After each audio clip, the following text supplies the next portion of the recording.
Hello friends, আবারও চলে এসেছি নতুন একটা রেসিপি নিয়ে। শাকের ঝোল আমাদের কাছে নতুন না, তোমাদের কাছে হয়তো বা নতুন। তো দেখো, এই যে প্রথমে শাক কেটে ভালো করে ধুয়ে নিয়েছে। তো তারপর এই যে শাকগুলো সেদ্ধ করে নেবে। তো শাকগুলো সেদ্ধ হয়ে যাওয়ার পর ওই সেদ্ধ শাকে সবজিগুলোকে দিয়ে সবজিগুলো ভালো করে সেদ্ধ করে নেব।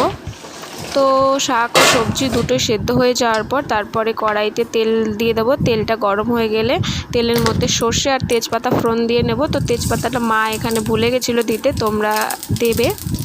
তো ফোড়ন দেওয়ার পর তারপরে সেদ্ধ করে রাখা সবজিগুলো দিয়ে ভালো করে নাড়াচাড়া করতে হবে যতক্ষণ না শাকটা ভালো মতো গলে যায়। আর শাকের ঝোলটা যত বেশি কালো হবে তত বেশি খেতে ভালো হবে। তো তোমরা চেষ্টা করবে যেন শাকের ঝোলটা ভালো কালার আসে, সুন্দর একটা কালো, এই যে যেরকমটা ভিডিওতে দেখতে পাচ্ছ। তারপরে ওই বেটে রাখা কাঁচা লঙ্কাটা দিয়ে ভালো করে নাড়াচাড়া করে নিতে হবে। তো এই যে দেখো রেডি শাকের ঝোল। তোমরা অবশ্যই ট্রাই করো আর প্লিজ আমার চ্যানেলটা সাবস্ক্রাইব করে দিও।